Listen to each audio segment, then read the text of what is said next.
اعوذ باللہ من الشیطان الرجیم بسم اللہ الرحمن الرحیم اللہم صلی علی محمد وعلی آل محمد کما صلیت علی ابراہیم وعلی آل ابراہیم انک حمید مجید اللہم بارک علی محمد وعلی آل محمد کما بارکت علی ابراہیم وعلی آل ابراہیم انک حمید مجید شہر رمضان الذی انزل فیہ القرآن ھدی للناس وبینات من الھدی والفرقان فمن شہد منکم الشہر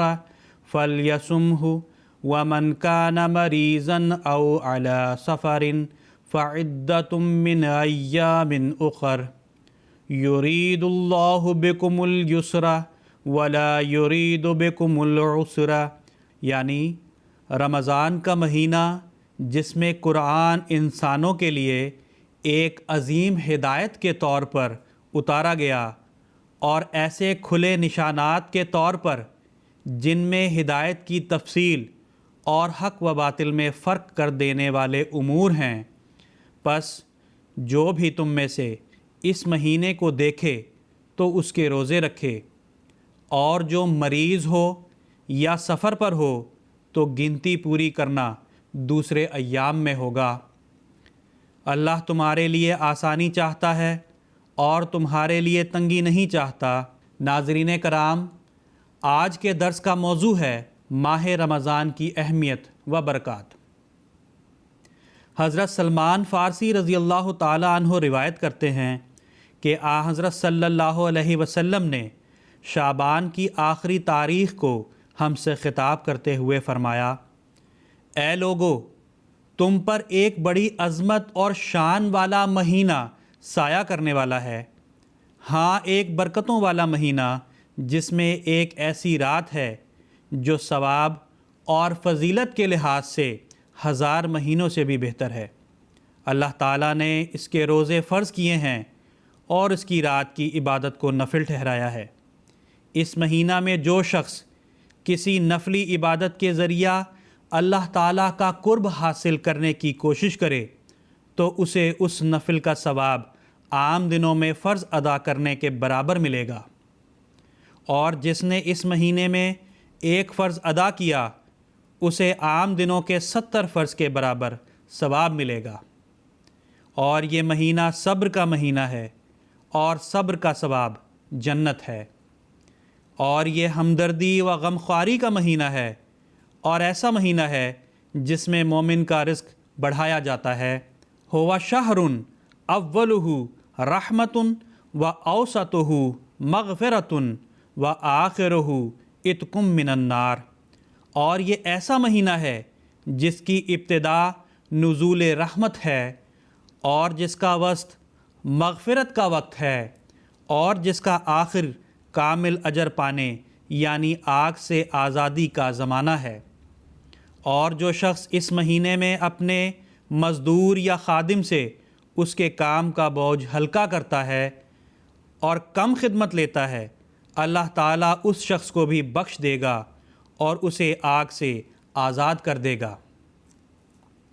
آپ صلی اللہ علیہ وسلم فرماتے ہیں، رمضان کے مہینے کا خاص خیال رکھو، کیونکہ یہ اللہ تعالیٰ کا مہینہ ہے جو بڑی برکت والا اور بلند شان والا ہے۔ اس نے تمہارے لیے 11 ماہ چھوڑ دیے ہیں جن میں تم کھاتے ہو اور پیتے ہو اور ہر قسم کی لذات حاصل کرتے ہو، مگر اس نے ایک مہینہ کو خاص کر لیا ہے۔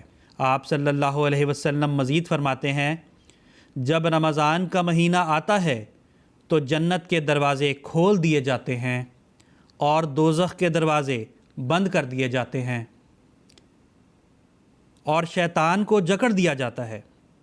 فرمایا، جو شخص ثواب کی نیت سے رمضان کی راتوں میں اٹھ کر نماز پڑھتا ہے اس کے گزشتہ گناہ بخش دیے جائیں گے، حضرت انس رضی اللہ تعالی عنہ روایت کرتے ہیں کہ حضرت صلی اللہ علیہ وسلم نے فرمایا، رمضان کا نام رمضان اس لیے رکھا گیا ہے کیونکہ وہ گناہوں کو جلا کر راکھ کر دیتا ہے۔ حضرت مسیح موعود علیہ الصلاۃ والسلام فرماتے ہیں، رمضان کا مہینہ مبارک مہینہ ہے، دعاؤں کا مہینہ ہے۔ نیز فرمایا، میری تو یہ حالت ہے کہ مرنے کے قریب ہو جاؤں تب روزہ چھوڑتا ہوں۔ طبیعت روزہ چھوڑنے کو نہیں چاہتی۔ یہ مبارک دن ہیں اور اللہ تعالیٰ کے فضل و رحمت کے نزول کے دن ہیں۔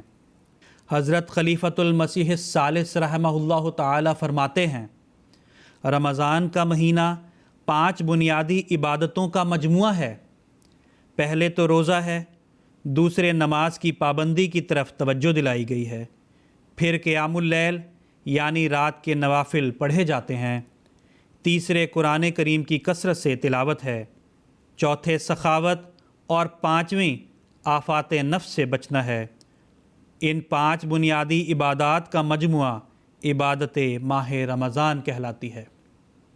حضرت خلیفۃ المسیح الرابع رحمہ اللہ تعالی فرماتے ہیں، کبھی کسی اور مہینے میں اس کثرت کے ساتھ خدا کی رحمت کے ایسے چھینٹے نہیں پھینکے جاتے جو دنیا کے ہر کونے میں ہر ملک میں برس رہے ہوں، اور جس کسی پر بھی پڑیں اسے خوش نصیب بنا دیں۔ اس لیے رمضان کو بہت بڑی اہمیت حاصل ہے۔ اللہ تعالی ہمیں رمضان المبارک کی جملہ برکات سے مستفید ہونے کی توفیق عطا فرمائے، آمین۔ وآخر دعوانا ان الحمد للہ رب العالمین۔